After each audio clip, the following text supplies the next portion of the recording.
Hey, what's up, everybody? Gonna do a little bit of, I guess, a feature on Jimmy Page, man.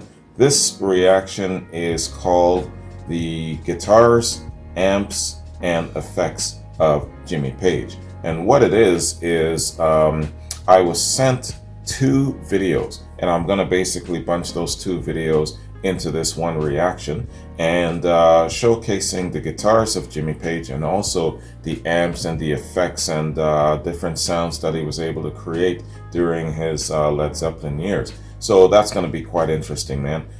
First off, shout out and thanks to Susan Palmer, aka SPP. Thank you, Susan. I appreciate it. Susan's got a note. She says, "Hi, Wayne. Hope things are good with you. I ran across a couple of things I think you're going to be very interested in and might like to do for a reaction. Don't know when you'll be able to do more Led Zeppelin, but if you're so inclined, here are two videos about Jimmy, both really good. One is a short history of his guitars, a tad bit over 30 minutes, and the other is 22 minutes, about his amps and gear.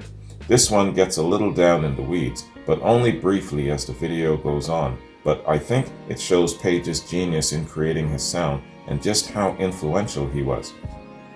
It also has a clip of Zapparella, the really good female Led Zeppelin cover band, demonstrating one of the effects. There's also a bit of sponsor and channel promotion in the middle of the video, but it's very short. Hope you'll consider reacting to them. Stay safe." Thanks, Susan. I will, man. All right, so with that said, let's hit this up. This is what I'll do. We'll check out the first video.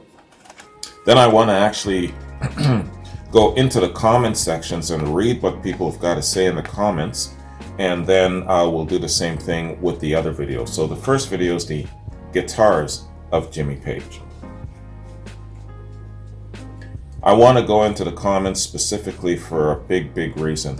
I'm not a musician, and so I don't have the kind of appreciation for Jimmy Page's technical stuff as musicians would. So I want to go into the comment sections and hopefully check out some of what musicians have to say. That's what I want to do. All right, man. So the Guitars of Jimmy Page, a short history featuring Jeff McErlane and Rick Beato. Let's get it. This video is sponsored by TrueFire. Over 2 million guitar players worldwide improve their playing using TrueFire's online lesson systems. Learn, practice, and play with TrueFire.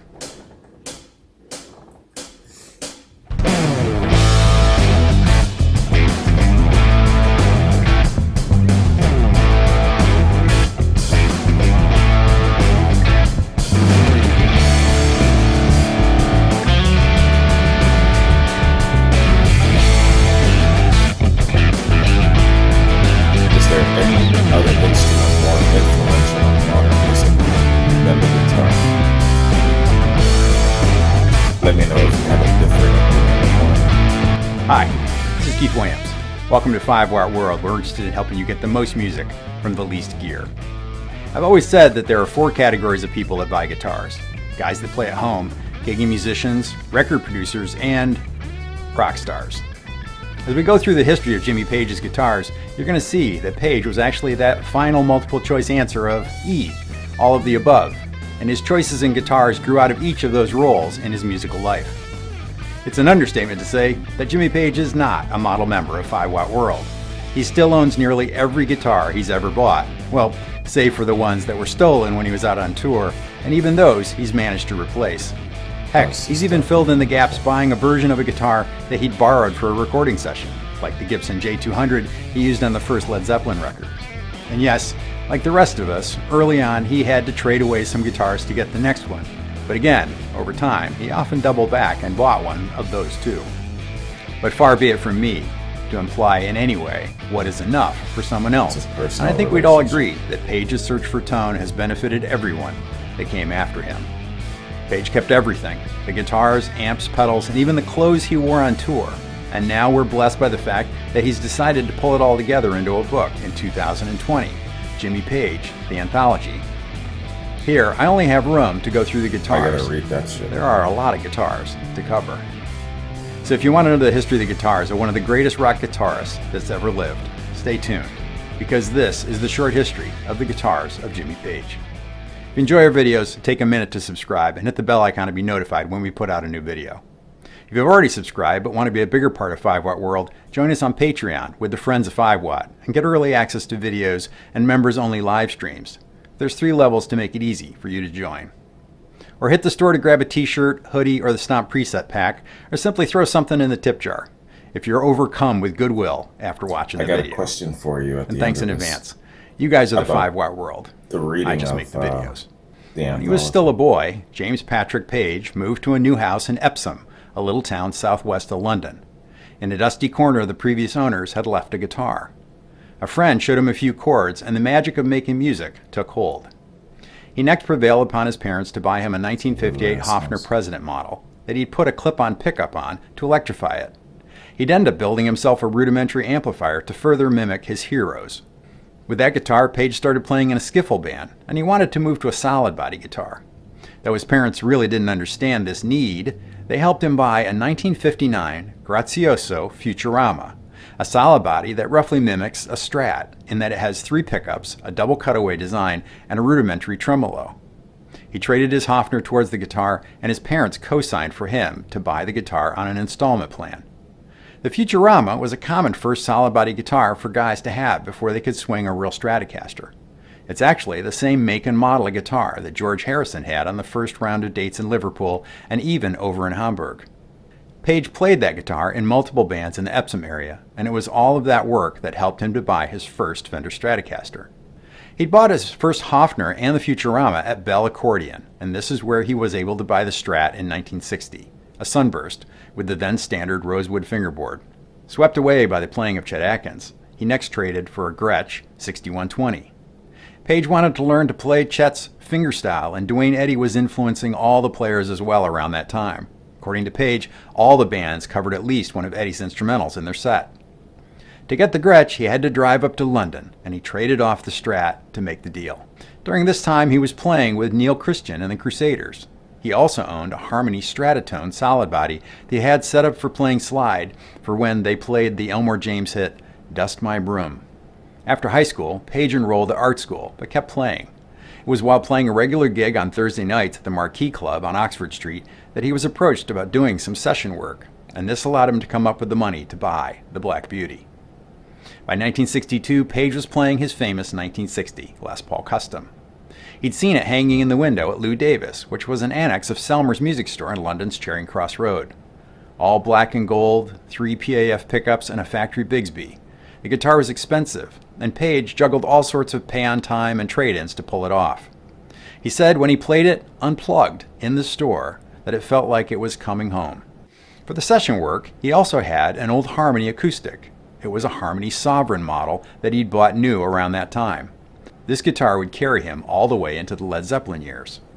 In and around London, he was exposed to Indian music, and he got it in his head to buy a sitar.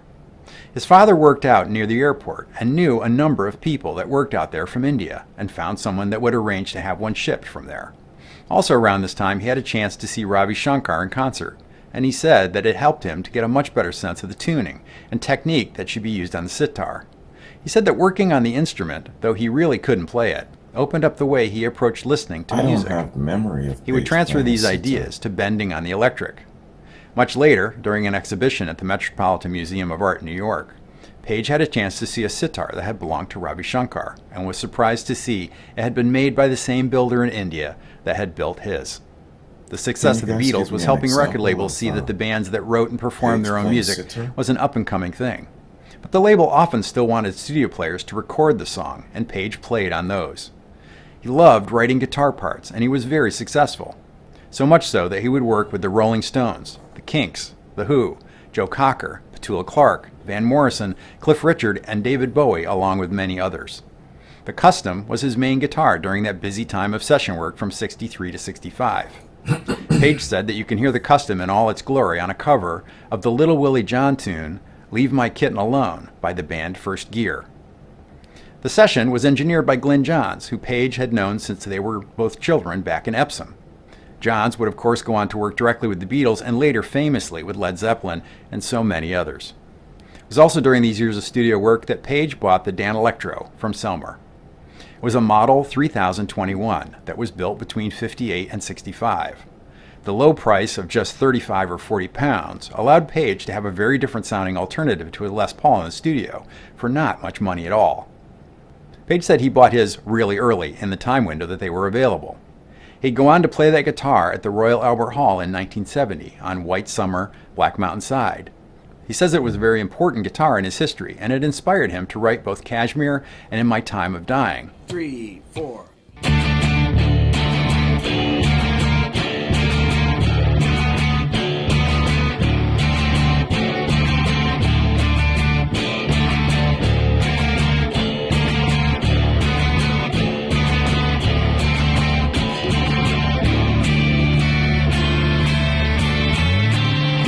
Andy sent me a link to check out something with the other stem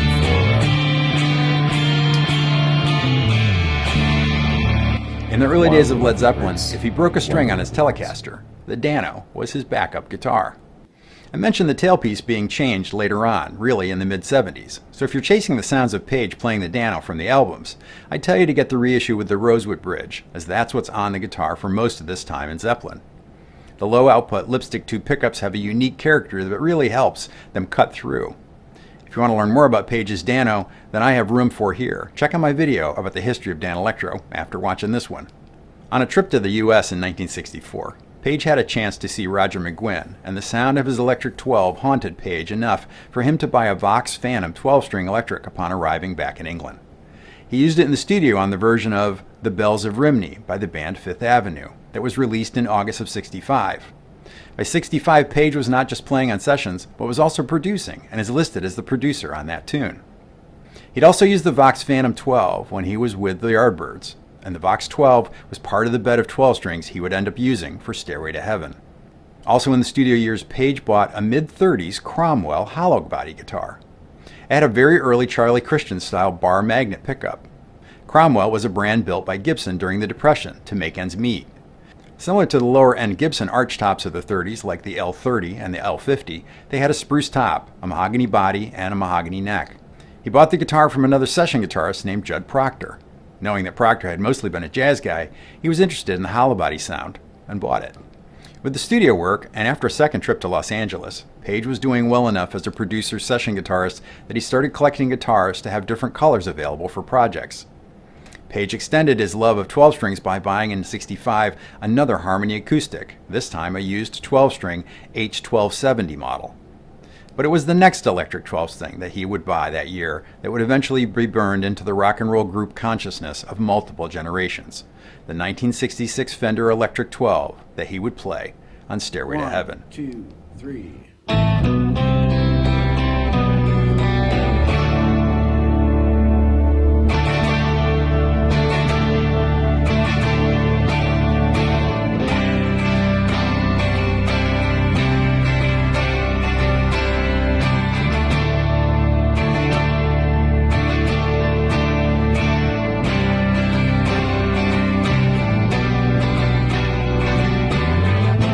In his book anthology, Page mentions this guitar as part of the story of how he co-wrote and later recorded Beck's Bolero with Jeff Beck.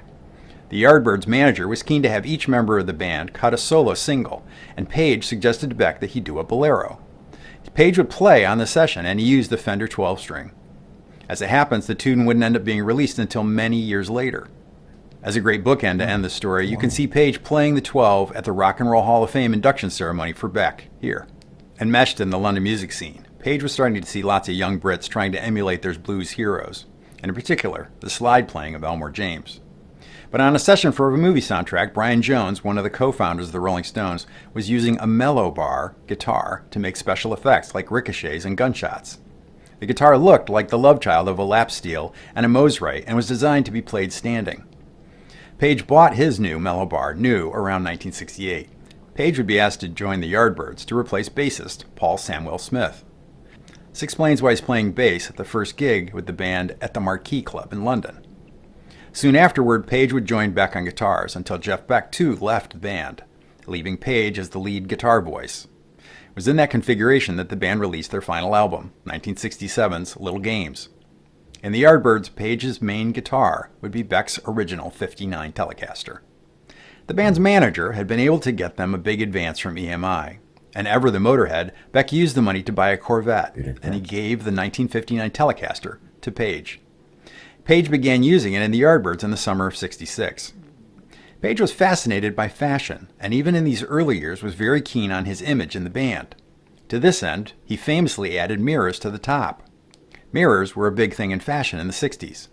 He kept adding bits, including a reflective pickguard, which was reflective material underneath a clear plastic pickguard. The guard was custom made and extended longer under the bridge to reflect even more light. But the mirror guitar was about to evolve into the Dragoncaster. You can see Jimmy playing it in this clip from French TV from 1967, playing the original version of Dazed and Confused. Page's telly is already sporting the dragon painting. Page was home one evening, and looking at the grain on the guitar, it reminded him of a dragon, and he started to paint along those lines in the grain. He finished the painting that very evening, using poster paint that he had at home. And that, guys, the Dragoncaster, took him from the last Yardbirds record into Led Zeppelin. The dragon symbolism would roll into his costumes and astrological symbols with Zeppelin. So though it all started back in '67, we'd most famously see it on tour with Zeppelin between '73 and '77. In particular, the clothes he wore during the 1973 filming of The Song Remains the Same. I only mentioned Fender's recreation of the Dragoncaster because the process shed some light on the original specs of the guitar. In 2019, Fender decided to do the custom shop run of Mirror and Dragoncaster guitars. Jimmy invited the builder out to his house to spec out the original guitar and take all the necessary measurements. When Fender took the Telecaster apart, they realized that though Page had always referred to it as a 59, the neck is actually stamped as February '58, making it one of the earliest rosewood board guitars. From '59 to '61, Fender made guitars that had both top load and string-through bridges, so it's hard to say whether the guitar is an early production 59 or whether it had been put together as a parts caster. By the time they were taking the measurements, the dragon finish had been stripped off the guitar long ago, so the guys from Fender were working on a stripped guitar. This meant that some of the telltale signs that would have let them definitively check the year were gone. The custom shop made just 50 pieces of each guitar. Page signed the headstock and personally painted parts of the design on each of the Dragon guitars. I've partnered with TrueFire because I've used them for over a decade, and my playing always improves when I put in the time on their lessons. Whether you're a beginner, intermediate, or professional of a player, TrueFire has lessons to inspire and advance your playing. As you know, I always promote spending money on lessons before new gear. I really like TrueFire, and I think if you give them a shot, you'll like them too. Get 25% off courses using the promo code 5watt25, or, like I have for many years, sign up for the All Access Pass to use the entire TrueFire catalog. You can sample anything in the catalog with the All Access Pass and see where the muse takes you. I love their tagline, learn, practice, and play with TrueFire. Of course, we all know that the Dragoncaster was the main electric on the first Led Zeppelin record. The fact that Page later performed those tunes on his Les Paul is all that's muddied the internet forum experts on whether that's the case, I think. But the acoustics on the record included a Gibson J200 that was not actually owned by Page. It was owned by his friend Mickey Most. It was a mid-60s model with the Tune-O-Matic bridge set into the 60s style's mustache bridge on the top. This was the acoustic used on Babe, I'm Gonna Leave You, Your Time Is Gonna Come, and Black Mountain Side. Along with the bridge feeling like his Les Paul Custom, he said that the neck felt very much like his Les Pauls as well. When he went back to ask Mickey if he could borrow it for the second album, his friend was a little less interested in lending it again. Page would eventually own a modern reissued J200 built in the late 90s. While touring to support Led Zeppelin I in the States, Joe Walsh came to the gig at the Fillmore East. He came backstage and brought Jimmy a guitar saying, "You gotta have this guitar." To which Jimmy replied, "Well, I don't need it, Joe. I've already got a Les Paul Custom." But touring the venues they were playing, he'd started having trouble with the single coils on the Telecaster squealing, as he put it, when turned way up. He had to start thinking about where he could stand on stage to control the amount of feedback he was wrestling with from the telly. He knew that the higher output of the humbucking pickups on a Les Paul might be just what he needed, and to bring that under control. Thinking of all this, Joe's opinion prevailed, and Page bought the 1959 Sunburst Les Paul that would become his number one. It's so ironic that he was hesitant to buy the guitar at first because it would become perhaps the most well-known example of a rock guitar in history.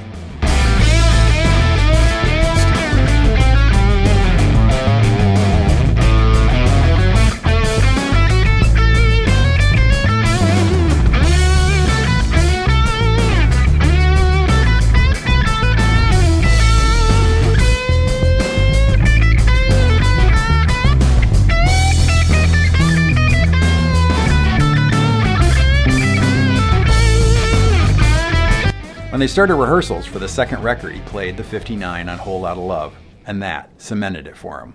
He knew that it was going to be the Les Paul from then on. He said that he always wanted each record to have its own sonic signature, and this change in his main guitar voice was it. In early photos of number one, you'll see it with the bridge cover still on the bridge pickup, but later, as many players did in the late 60s, after Clapton recorded the Beano record with the covers off his pickups, others pulled the covers off their pickups as well to get a little more brightness, a little more edge.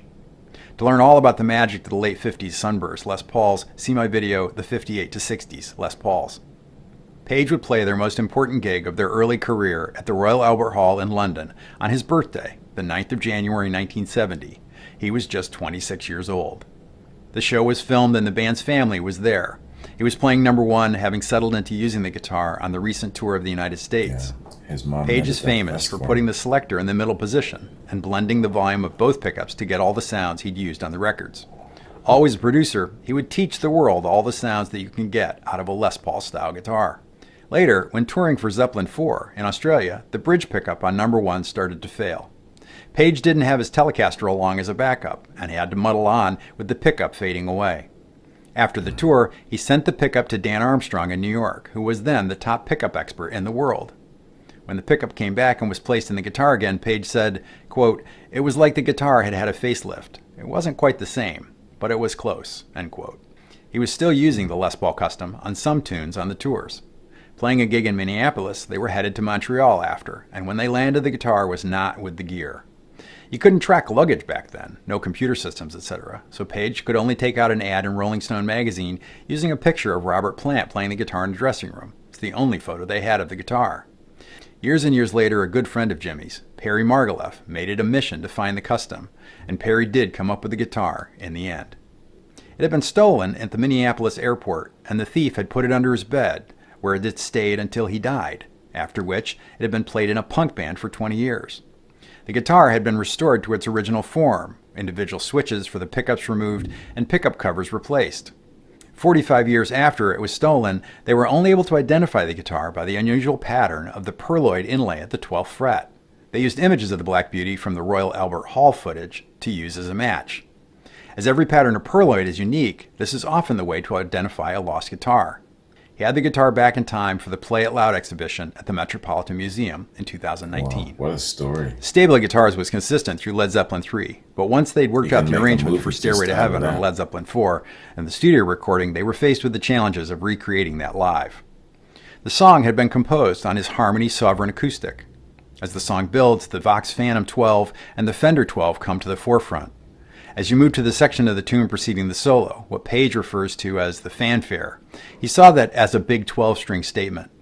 The solution came in the now iconic 1968 Gibson EDS 1275 double neck that Page would end up using to play Stairway live. Not surprisingly, when there's a picture of Jimmy holding this guitar before a show, he always seems to be tuning it. The first time Stairway was played was live in Belfast in 1971 before the record was even released.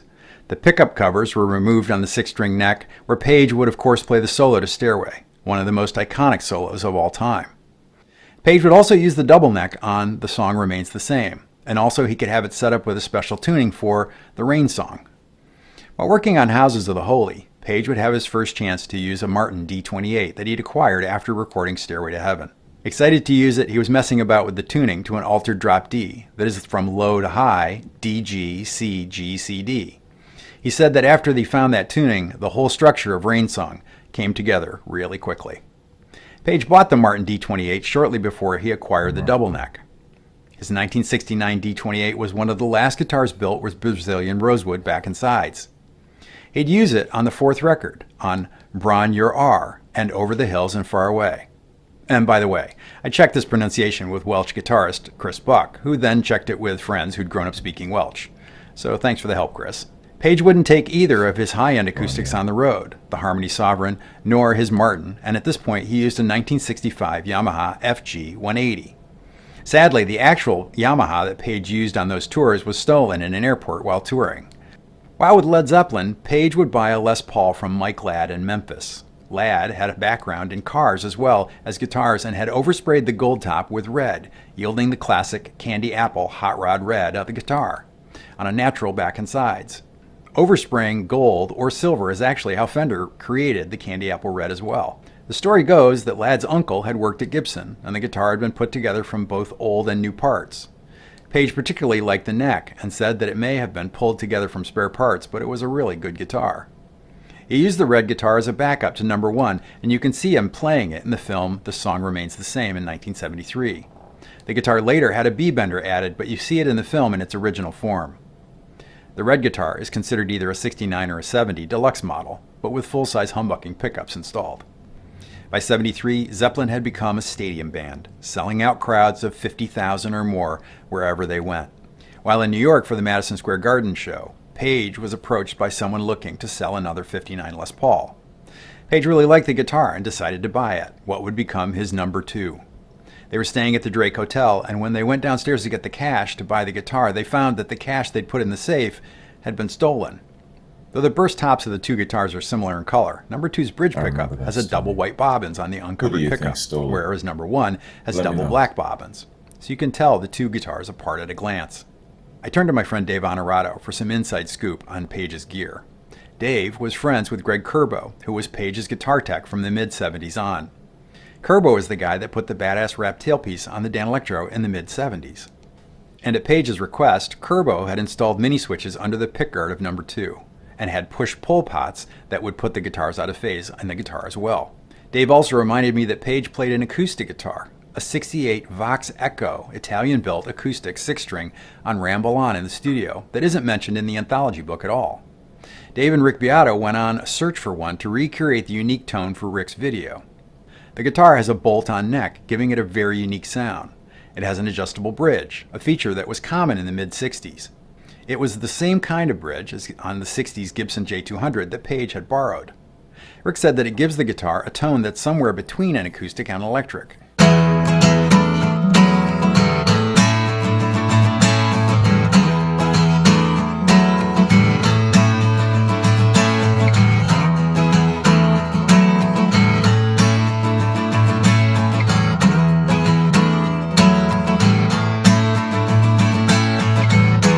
Zeppelin was doing very well, and Jimmy had some extra money in hand and decided to buy some guitars, as he put it, that had been played by his heroes.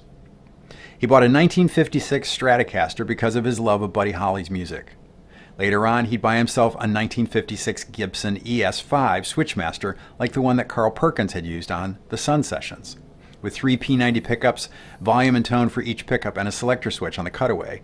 Page would later also own a 1959 Switchmaster with 3 humbucking pickups that he used on Candy Store Rock to try to get a rockabilly feel like Scotty Moore.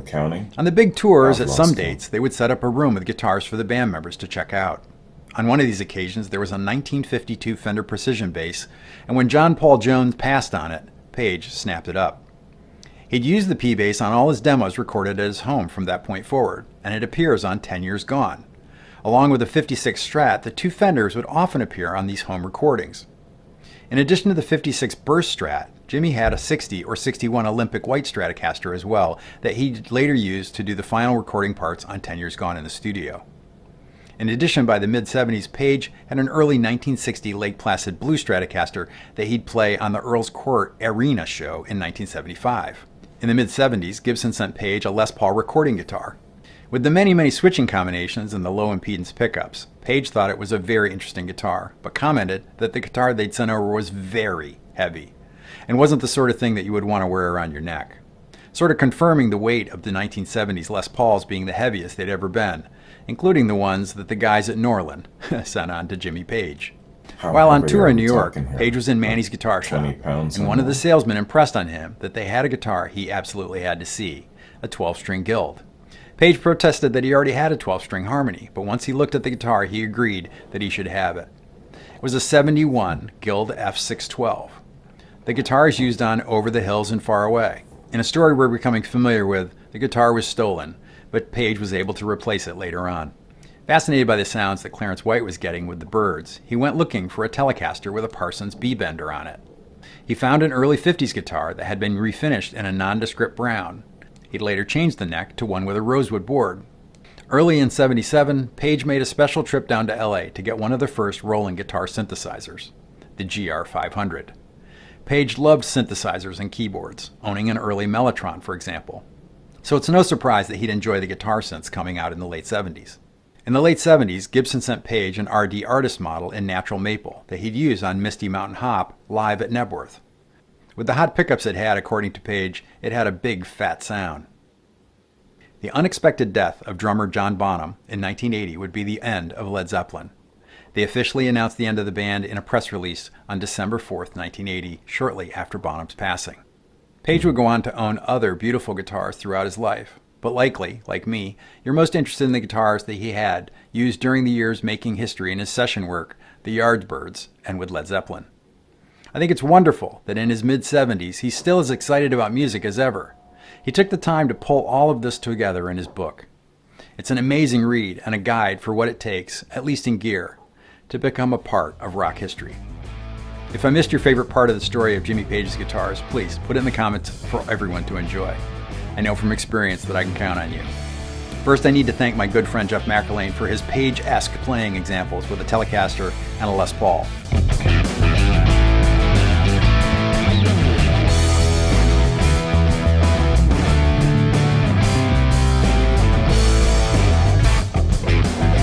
Not only can Jeff play this music, he knows how to help you play it too.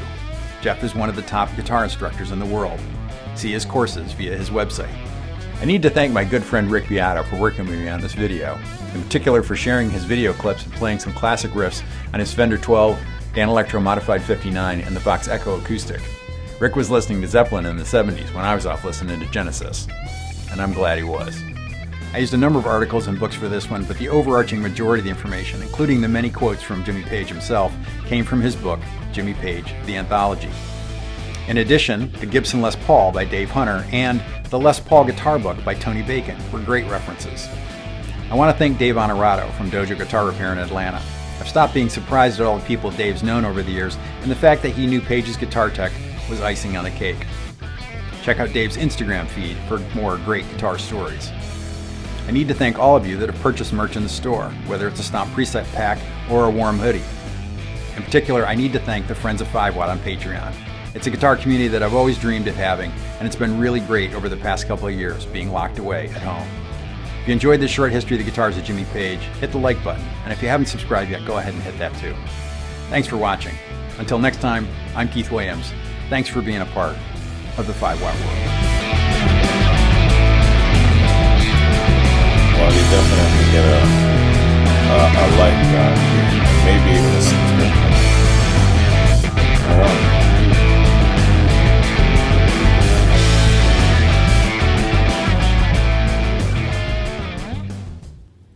Fantastic quality presentation, man. Right on, man. So, 5 Watt World, Keith Williams. It's got 177,000 subscribers and been around for a little bit. And just in this particular post alone, the guitars of Jimmy Page, he's got 777 comments, Dan. Lots of fans out there. So I got a couple of things to say here in between, the next one is one, you really have a great impression of how driven Jimmy Page was, driven to create, driven to experience different sounds. I guess he knew that one of the charms of Led Zeppelin would probably be those great sounds and those different sounds that he had to create, because I think what he was after at the back end of all of that was a certain mood. Am I right? Now, I'm not a musician, but one thing that I have really, really noted about myself in listening to Led Zeppelin music is the mood, the feels that you get, right? And let's face it, the reason why so many of you are Led Zeppelin fans, the reason why Led Zeppelin is so in a category and island unto themselves is the way it makes you feel. That soul grabbing, that essential elemental feel that you get, that haunting. That doesn't come from too many other bands, am I right? And that's probably the number one reason why you are a Led Zeppelin fan, am I right? And so with Jimmy Page and all of the different sounds and the moods and the vibes and the feels, that's why he's chasing after all of these different sounds, experimenting with different guitars. If I was to sit down with Jimmy Page and if I was to ask him why, I bet you that's exactly what he would say. Wayne, I was chasing the mood, the feels, right? I wanted to grab your soul. That's a part of the reason why. And I don't even have to be a musician. Now, if I'm totally wrong, let me know. Yo, dude, you're not a musician. You don't know what the hell you're talking about. It's okay. You can step to me like that. I don't mind. But I think that I'm right. I'm usually more right than I am when I'm wrong. But when I'm wrong, yo, man, I am on the other side of the damn orbit wrong. That's not often, though. So that's one thing I wanted to say.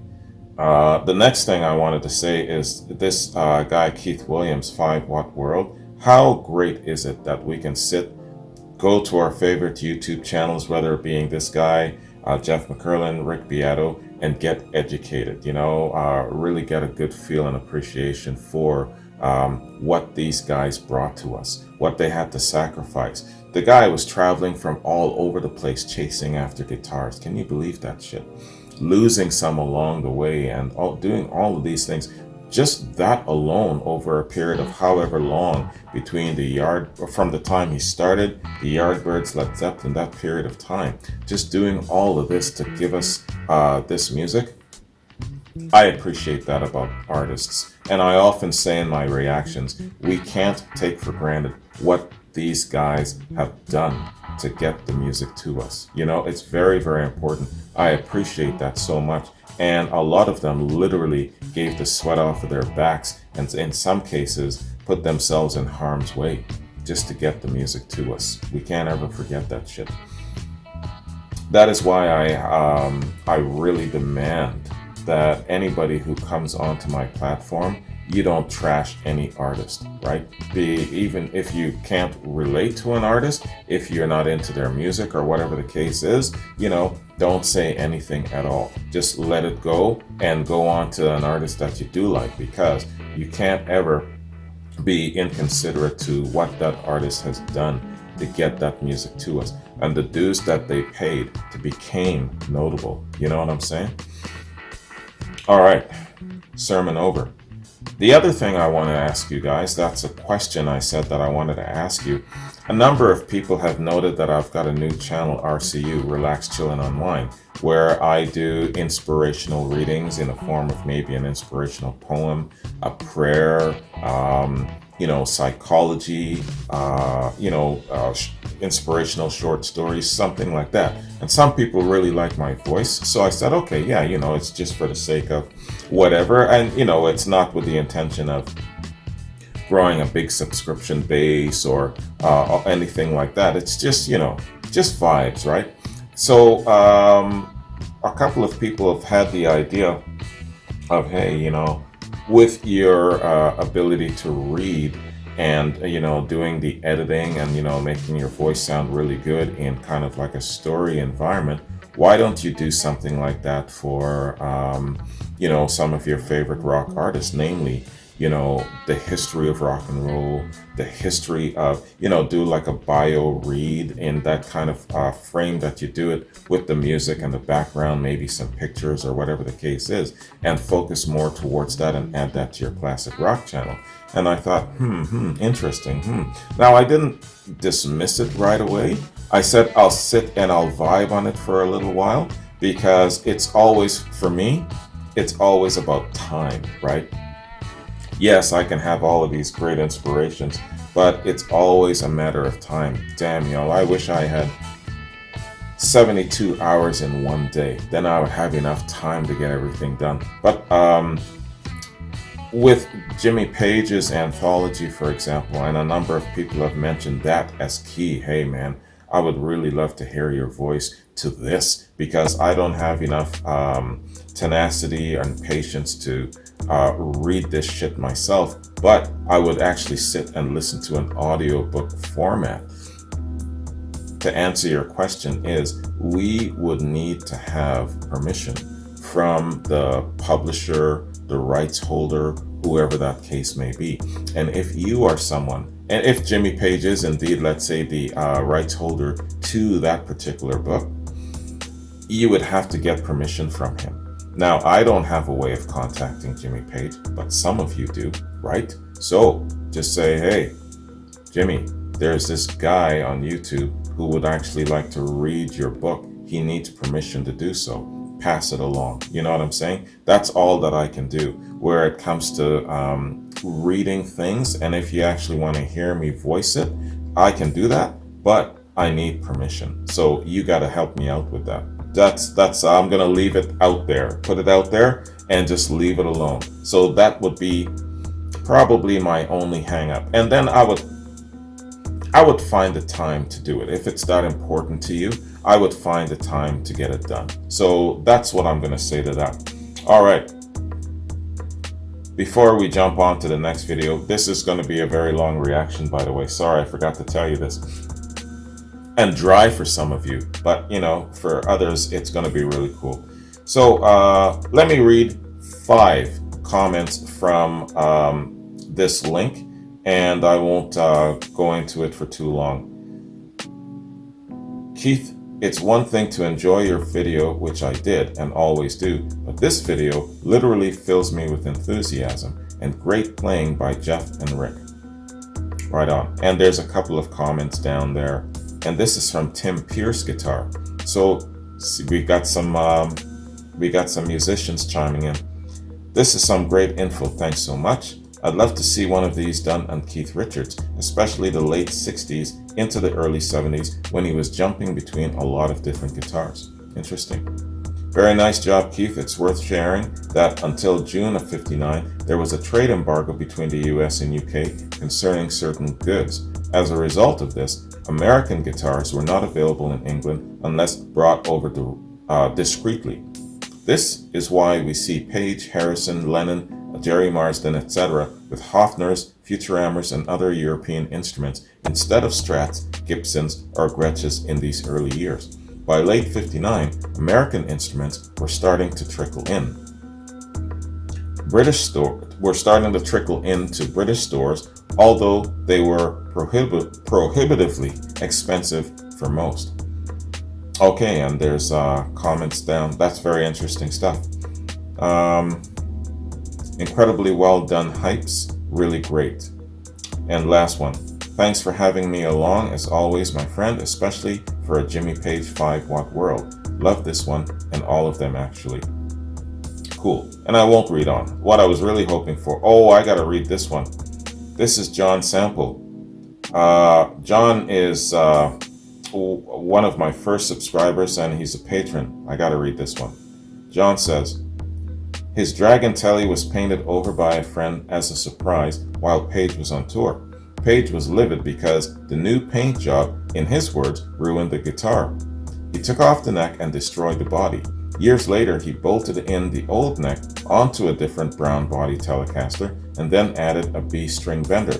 This is the guitar he would play 10 years gone for live performances and would play it quite often when he was in the firm.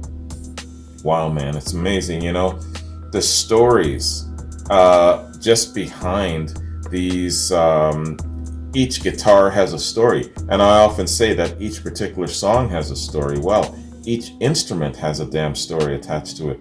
Interesting. And there's a bunch of comments down there. I wish I could read them, but yeah, it's a time thing, so let's move on. Very interesting shit.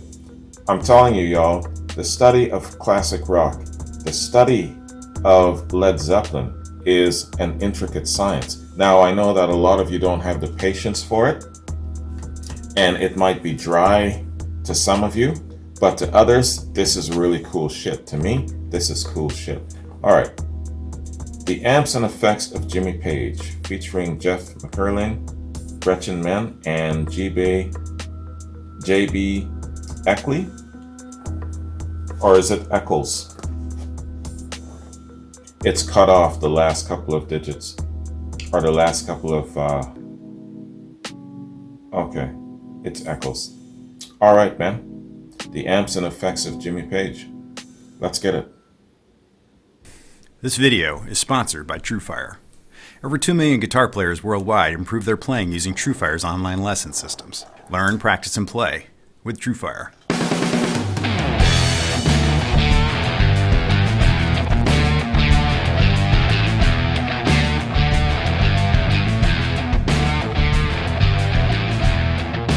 Hi, this is Keith Williams. Welcome to 5 Watt World, where we're interested in helping you get the most music from the least gear. Loudness. That's the sound of rock and roll. The need to be heard in the nosebleed seats. The need to push that just tiny bit further for the solo. The need for one guitarist to stand on stage, alone in the spotlight with the smoke machine pumping out fumes up to their knees, to sound like an entire army on the move. Those needs led to amplifiers growing larger and more powerful, arguably reaching their zenith with the Marshall Super Lead and Super Bass amps. They led to the development of the gain pedal and the creation of the Echoplex. And in the 1970s, no one had a greater need for that power than Jimmy Page. I recently tried something new in the short history series, making a video that focuses on the guitars of Jimmy Page. Originally, I wanted to cover all the instruments, guitars, amps, and pedals, because I think of amps and pedals as instruments in their own right. But there were so many important guitars in the Page story, I had to limit myself to those. But you all insisted on an amp episode, like an itch that needed to be scratched. So if, like me, you always wondered about the gear beyond the guitars that Jimmy Page used, then stay tuned, because this is the 5 Watt World chart history of the amps and effects of Jimmy Page. If you enjoy our videos, take a minute to subscribe and hit the bell icon to be notified when we put out a new video. We always want to give you choices to help support what we do, so choose a Patreon level to be part of exclusive live streams or have early access to videos. Grab a t-shirt, hoodie, or the Short Histories bundle, or a Stomp preset pack from the store, or simply make a donation down in the tip jar in the description. If you enjoy 5 Watt World, think about supporting us in that way that best fits your life. And thanks in advance. You folks are 5 Watt World. I just make the videos. As I outlined in the Guitars of Jimmy Page video, after starting on an acoustic guitar that someone had left behind in the new house in Epsom, Page's parents bought him a Hofner President model guitar. He rigged up a small pickup attached to the pickguard, but of course without an amplifier, he still wasn't ready for the stage. He'd read that Bo Diddley had built his own first amplifier, so he set out to do the same thing. He put together a large wooden frame that would hold the speaker and tucked in his rudimentary amplifier in the back. He said, "It was quite an extraordinary thing. It was huge. It felt wonderful as a kid to be caught up in the energy of the whole emerging rock and roll thing." There isn't much mention of specific amps for Jimmy after that for a long time. It's important to remember that there was a ban on importing musical instruments from the US and the UK until 1959. So American amps were scarce, and that had spawned the British brands of Vox, Marshall, and Selmer. This last is a brand that's not talked about much, and it appears to be what Page used in the earliest days of session work, as he has a receipt for taking an amp on loan while his amp was in for repairs. That amp was a Selmer TV-19T. Selmer had bought RCA amps in 1947, and by the mid-50s had moved beyond just building amps for their lap steel guitars to also building models designed for electric guitar use. Selmer built on the original reputation of RCA's True Voice brand, and that's often what you see on the amps, even larger than any Selmer branding. The Selmer Stadium TV-19T was an 18-watt amp featuring built-in tremolo with a 12-inch speaker and a shallow, slant-back, 7-inch deep cabinet. Unlike many of the amps in the US in the 50s, the True Voice amps were using ECC-83, the European equivalent of a 12AX7, 9-pin tubes for the preamp. This was the main amp used by the Shadows until 1960 when they moved to Vox. The Beatles also used a maroon and cream True Voice amp from around the first Hamburg trip until 1962 when they moved to Vox. We know that George Harrison paid £63 for his on a payment plan in 1960. These all-purpose amps of the day would often serve for both vocals and instrumental duties, and this would be one of the most powerful amps available at the time in England. Page built a variety of tones for the studio in those early days, using his 3-pickup Les Paul Custom, the Selmer amp, and a few specific pedals. Principally was the DeArmond 610 tone and volume pedal. Unlike the typical wah or volume pedal, which simply moves up and down, this pedal moves in 3 dimensions. Up and down changed the volume level, and swiveling the pedal from left to right affected the tone. Much more subtle than a wah effect, it's been likened to the amount of swing you'd get by sweeping the tone knob on your guitar. It's a passive effect with no power required, and unlike a wah, it doesn't boost any of the frequencies. Page described the sound of the Diarman as more polite than a wah. Examples of Page using the pedal are on Dave Barry's The Crying Game and Brenda Lee's Is It True? Page would also end up employing wah pedals, starting with an early Vox Grey wah that he used from his time with the Yardbirds up until 1970.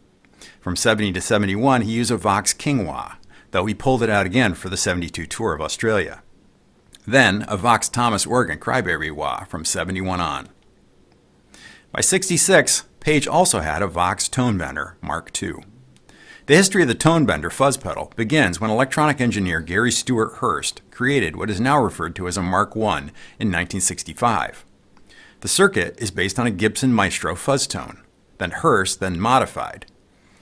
The story goes that Vic Flick, the guitarist who played guitar on the original James Bond theme, brought a Maestro pedal to Hurst asking for more sustain. By some accounts, Page likely borrowed his Diarman 610 pedal from Flick as well. They had the now famous Hammertone gold paint on a folded steel enclosure. Though it nominally shares the design of the circuit with the Mark I, it used very different transistors and created quite a different tone.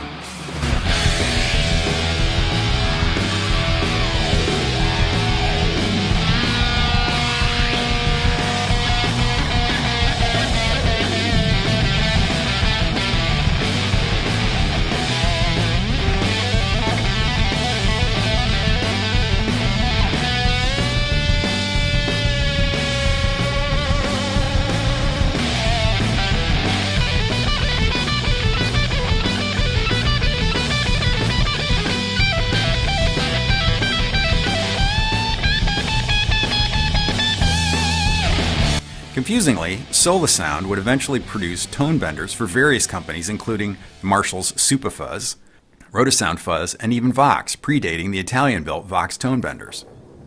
This Mark II tone bender is particularly sought after not just because of the famous players that use them, from Page to Mick Ronson to the Beatles, but also due to the very rare components used.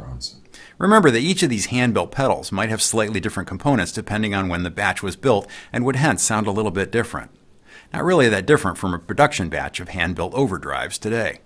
Page is said to have used a Gibson Maestro FC1 fuzz tone before getting his Mark II tone bender in '66, and would also go on to have a Rotosound tone bender Mark III and early Zeppelin around '69.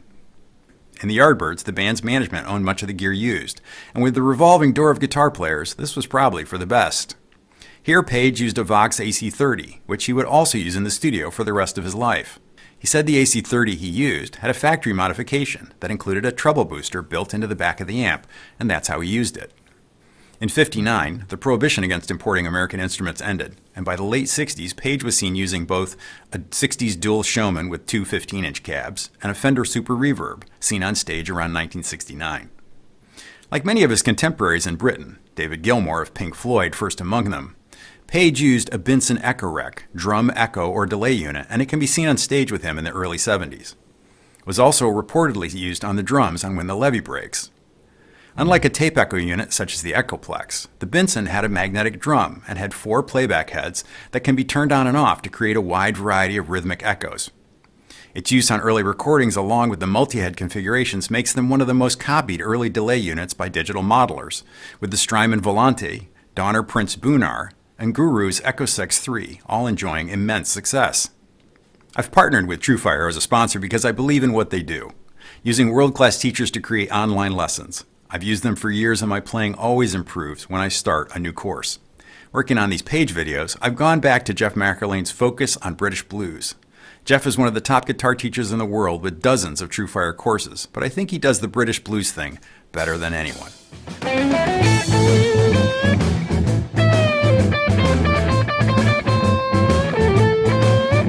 When someone tells me their playing's in a rut, I always tell them to grab some lessons instead of immediately start shopping for a new guitar. I really like TrueFire, and I think if you give them a shot, you'll like them too. Get 25% off courses using the promo code 5watt25, or like I have for many years, sign up for the All Access Pass to use the entire TrueFire catalog. You can sample anything in the catalog with the All Access Pass and see what you want to learn next. I love their tagline, learn, practice, and play with TrueFire. I'd like to thank TrueFire for our ongoing partnership and for sponsoring this video. More famously than the Benson, Page would then use a long line of Maestro Echoplex units. He had an EP2 model for 1970 and it can be heard on Led Zeppelin 1.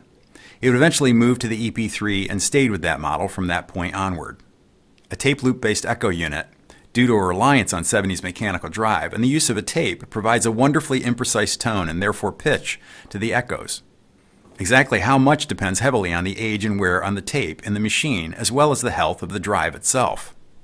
The Echoplex is the most widely used tape echo, and hence the most widely copied. Generally, when a digital pedal lists a preset as tape, they are trying to replicate the sound of an Echoplex, like the setting on the Providence chrono delay that Gretchen Menn is using here with Zepparella.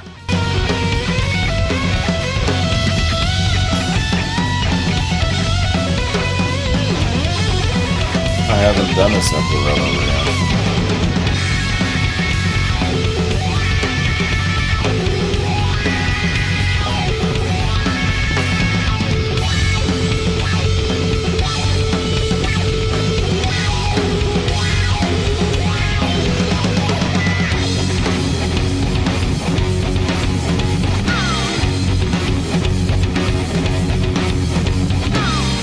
Page used the Echoplex for his guitars, but also for the rig he used with his theremin on A Whole Lotta Love, which heavily features the sound of an EP3.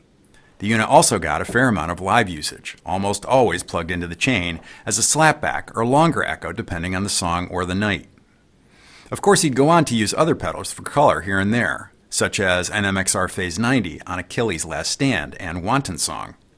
He also used an MXR Blue Box fuzz octave pedal, and it can be heard on Fool in the Rain and In Through the Outdoor.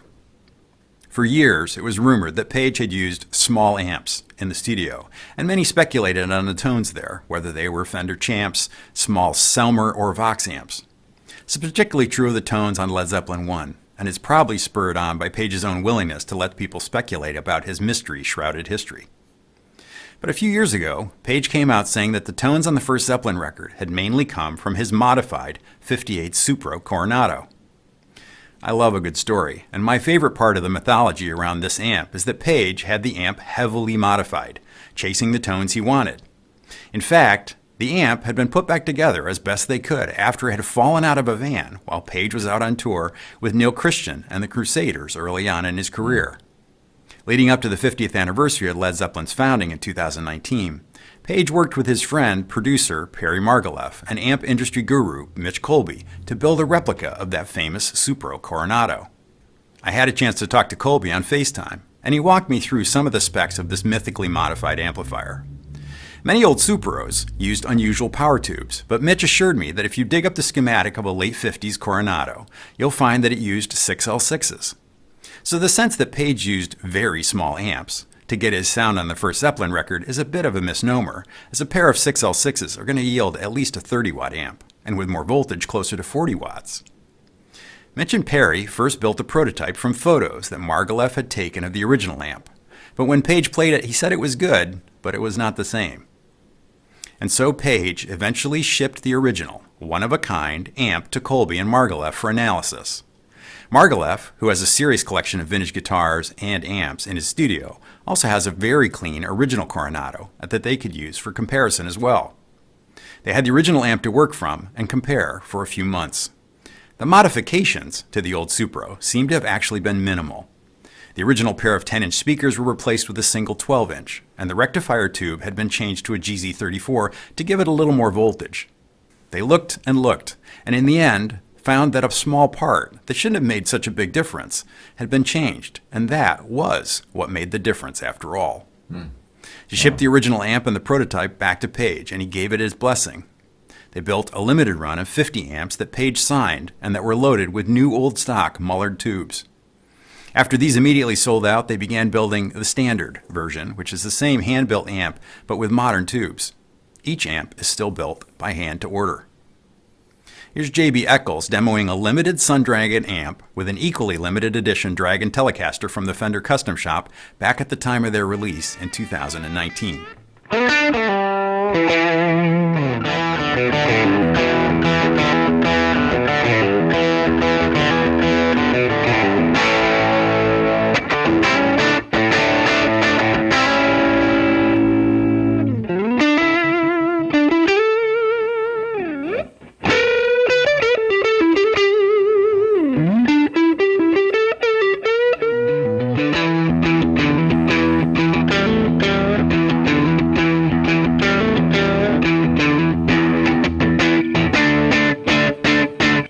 One of the parts of this story that struck me was that they had to put the amp in a road case, then in a crate to ship it from England to New York, test it, and then ship it back. All insured, of course, but this is a one-of-a-kind piece of rock and roll history.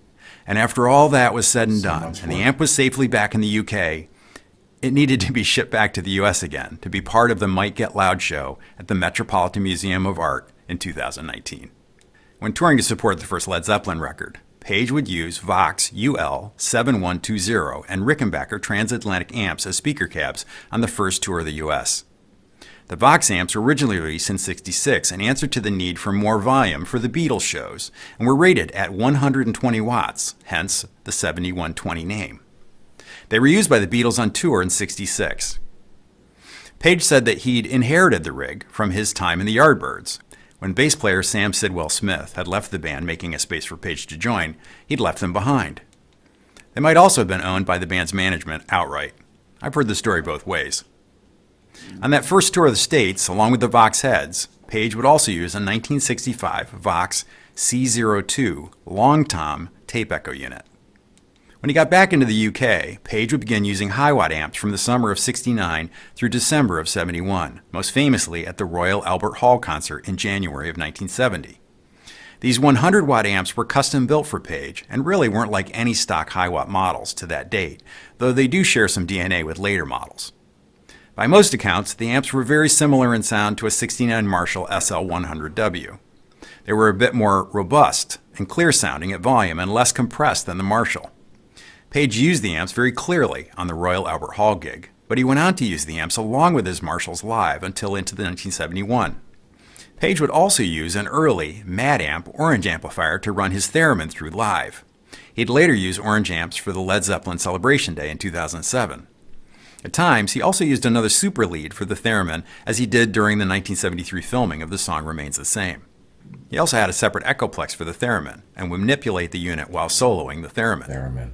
Page's sonic wave theremin from late in the 60s was used on the solo for Whole Lotta Love in conjunction with the echoplex.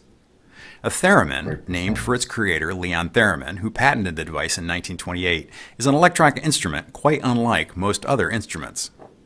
Likely the most famous use of this sound was early in the science fiction movies, like Bernard Herrmann's score for The Day the Earth Stood Still. But Page made it his own during the extended solo on Whole Lotta Love. That was awesome. Undoubtedly one of the greatest users and popularizers of Marshall amps, how Page came to use them is also an interesting story.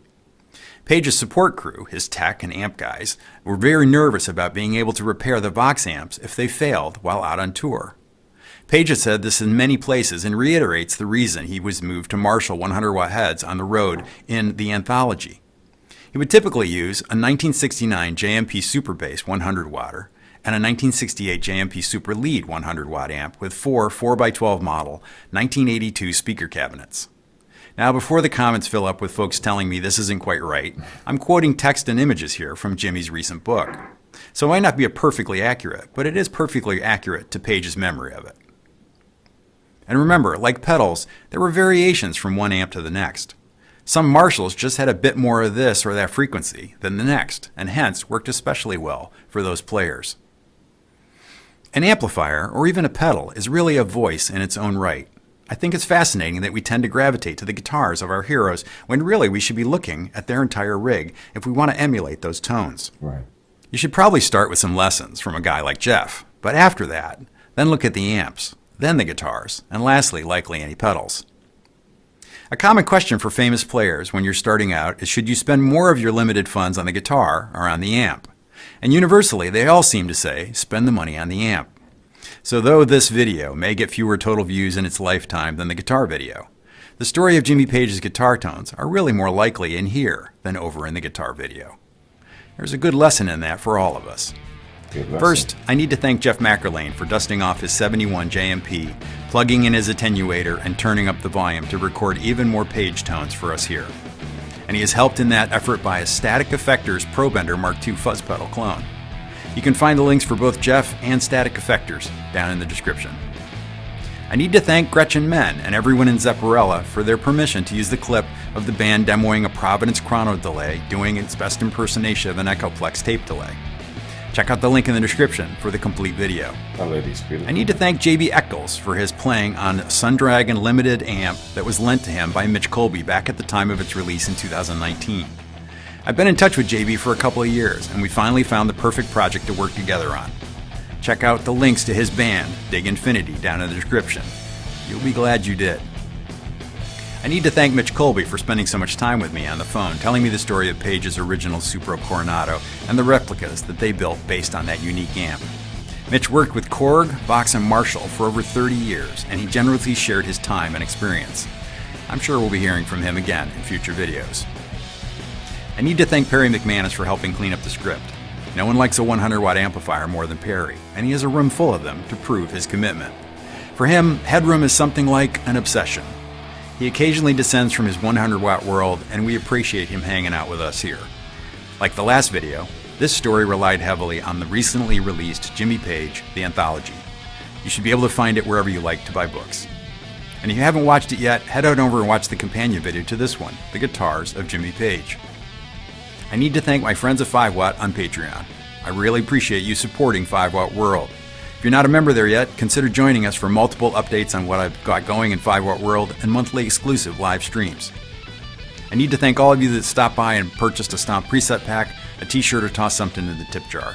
You keep 5Watt World running. If you enjoyed the video, go ahead and hit the like button, and if you haven't subscribed yet, go ahead and hit that too. Thanks for watching. I'm Keith Williams. Until next time, thanks for being a part of the 5Watt World. Great presenter. Fantastic. Right on. As I said, for a lot of you, this shit is dry as hell. But it's an intricate science, man. The study of what made Led Zeppelin so great. Those wonderful sounds that you come to appreciate so much, and that some of you are so fanatical about. You know, you might not care to understand it in depth as much as some of us, but all the same, you know, going into this, it really formulates more of an appreciation for the artist, for me anyway, personally, and I'm sure it's that way for a lot of you. So yeah, man, hey, fantastic. And having great resources of information like Keith Williams and all of these other channels, Rick Beato's out there, really fantastic way to educate yourself, man. Education for free, it's great, and it's so well presented too. You know, it's a really interesting period of time to spend. This video was 22 minutes. Definitely not asking much to educate yourself and to appreciate the artist even more so. So I just want to read 5 from here, and hopefully within that we'll see what a particular musician might have to say. Love this one, Keith. I keep learning so much from you. Keith, thanks so much for using my clip in this killer episode. Okay, that's JB Eckel. It's great to be in the company of Jeff and Gretchen, and an honor to be connected to 5Watt World. Right on, man. So some great notable musicians and people of that sort. Check out this dude's channel, so you guys got to go check it out too. If I'd had this video in the mid-2000s, it would have helped me avoid years of horrible gear purchases. All I wanted was to emulate Page's sound, but had no clue how to do so. Great content as usual. Right on. I like hearing stuff coming from the point of view of musicians. The JB Hyatt was largely a DR103 with an additional switch gain stage, the big XLR connector, and it's essentially gets you where Gilmore Power Boost Hyatt gets gain-wise. A glorious thing. Damn. I really like this format of detailing artists' gear. Great mix of the history, the musicality, plus geekness. Good stuff. Yeah, it's pretty much what I was saying. You know, this stuff might be dry to some people, but to others, it really showcases how masterful these artists were, how masterful Jimmy Page was, and his quest for maybe not perfection, but like I said before, speaking for him, which I shouldn't be doing, but intuitively, I would say that he would probably, if I was flipping a coin and throwing a bet out there, I would think that he would be saying something in the effect of Hey man, I'm after the mood. It's about the mood, it's about the feels, right? The sound will generate a certain mood. I bet you that's something of what he would say. If I'm remotely right and you've heard him say something like this to this effect in interviews before, let me know. Let me know that I'm within the same stratosphere. Last one. Oh, it's a long one too. Bill Saunders. Keith, always great information and told in an entertaining and informative way. Page has been the man since the 60s. I saw Zeppelin in Charlotte in 1970 at the Charlotte Coliseum. As a result, the PA went out a couple of times, so Page and Plant sat down in chairs downstage center and played and sang acoustically till the PA was restored. Everyone got quiet, and I was about 100 to 150 feet back and could hear clearly. What a night. I own a sound production company and still love all kinds of music to this day. Fantastic, man. Right on. See, some really, really informative people in these comments as well. And there's no rudeness or anything, just great appreciation for the technical stuff and for the artists themselves. So a really, really nice comment section. And even though that this is considered to be dry for a lot of folks, it's 367 comments here, man. So quite a lot of people chiming in and showing some appreciation and love. All right, y'all. So this will conclude this part of the video. And when I say this part, meaning after this, I'm going to do a reaction to Rick Beato. Randy sent me a link to Rick Beato, and Rick Beato is featuring When the Levee Breaks. And so I will do that. So I don't know if you'll get all of that today, but there'll be a little bit of this and maybe some follow-up tomorrow, or maybe I'll be able to get it all done today. So it'll be quite a lot of Led Zeppelin today. You're looking at about 3 to 4 hours. So that should scratch the itch of some Led Zeppelin fans that haven't seen a reaction from me for a while. Anyways, y'all, this was cool, man. I want to keep reading some of this stuff. I think I'll continue reading some of these comments after I say goodbye to you. Anyway, what's coming up here? Just going into my notes and scrolling down.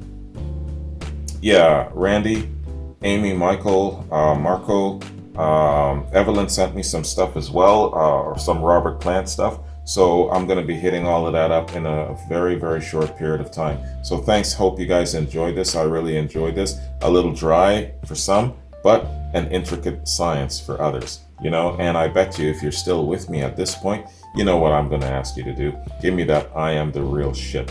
Hashtag I am the real shit. You are the real Led Zeppelin fan. If you are still with me to the very end of this video, give it to me. All right? You guys have yourselves a good one. Take care. And look for my Rick Beato When the Levee Breaks reaction coming right after this. Okay? See you in a bit.